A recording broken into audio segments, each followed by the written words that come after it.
आपको बता दें कि गोरखपुर के विश्वविद्यालय संवाद भवन में कुलपति प्रोफेसर पूनम टंडन ने की अध्यक्षता में संस्कृत एवं प्राकृतिक भाषा विभाग उज्जैन मध्य प्रदेश द्वारा अखिल भारतीय वैदिक संगोष्ठी का संवाद भवन में आयोजन किया गया।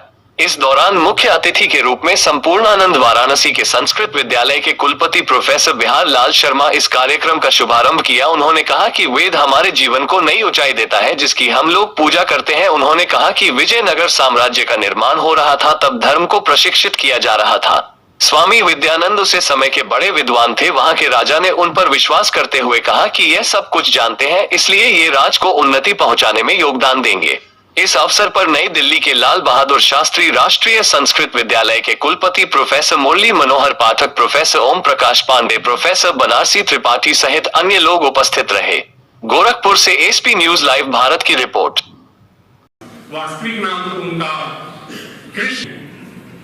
ऋग्वेद का आयुर्वेद बताया जाता है, हालांकि कुछ लोग अथर्ववेद का उपवेद मानते हैं आयुर्वेद को, और धनुर्वेद यजुर्वेद का माना जाता है, गांधार वेद सामवेद का माना जाता है, और वास्तुशास्त्र और अर्थशास्त्र जो एक तरह से राजनीति शास्त्र है, अर्थशास्त्र, वह अथर्ववेद का। फिर इसके बाद और इसका विस्तार होता है, इसके व्याख्यान को ब्राह्मण ग्रंथ आते हैं जिनमें मंत्रों की व्याख्या की गई है, तरह तरह के विनियोग बताए गए हैं, उनको हम प्रवचन भी कहते हैं। ये बड़ा विस्तार है। और ब्राह्मण ग्रंथों के बाद आरण्यक आते हैं। ये अरण्य में रहने वाले जो हमारे क्रियाकलाप के विधि विधान थे और जो गुह्य ज्ञान था उसका निरूपण आरण्यकों में हुआ है। और उपनिषदें जो आध्यात्मिकता की चरम शिखर है, जो सारे हम एक संप्रदाय विशेष ने इतनी अवज्ञा उत्पन्न करने की जैसे शायद कोई अपराध कर रहे हो। ये जो आर्य समाज का संप्रदाय है ये शायद का तिरस्कार करने लगा और इसी की नकल करते हुए पश्चिम में एक मुक्ति आई जर्मन सेंटर से लोग सायन तो उन्होंने सायन का बहिष्कार कर। लेकिन सायन का जैसा व्यक्तित्व, सायन की टीकाएं, विजयनगर साम्राज्य का जब निर्माण हो रहा था, हरिहर और गुप्त को जब धर्म प्रतिष्ठित किया जा रहा था, स्वामी विद्यानंद के द्वारा वो सायन के बड़े भाई थे, तो वहां के राजा ने सायन से कहा, वो विद्यानंद से कहा कि आप वेदों की व्याख्या कीजिए।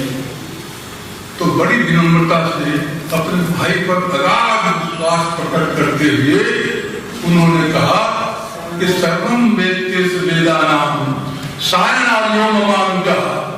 ये जो सायण है मेरा छोटा भाई है, लेकिन ये वेद के विषय में सब कुछ जानता है।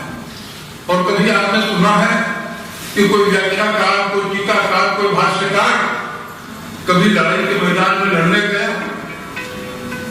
सायन एक साथ महामंत्री थे और युद्ध के मैदान में सेना का सेनापतित्व करने के लिए जाते थे। अद्भुत प्रतिभा का व्यक्ति था और इतना काम करने वाला, चारों वेदों पर, सामवेद हो अथर्ववेद पर उनका पूरा भाष्य नहीं मिलता है, लेकिन जितना भाष्य उन्होंने किया है वो सचमुच बड़ा मूल्यवान है, उसमें अवज्ञा नहीं होनी चाहिए। सायन भाष्य के आलोक में हम वेद को पढ़ सकते हैं, पढ़ा सकते हैं। सायन का व्यक्तित्व तो बहुत गंभीर था। एक पढ़ने लिखने वाला व्यक्ति, एक मंत्री का कार्य निर्वाह करने वाला व्यक्ति और युद्ध में जाने वाला व्यक्ति अपने परिवार का कितना ध्यान रखेगा। सायन के विषय में एक श्लोक मिलता है बच्चों के विषय में। जब वे राजकाज से लौटकर घर जाते थे तो अपने एक बच्चे को बुलाते थे और कहते थे तत्संजय कम पढ़ संगीत शास्त्री तब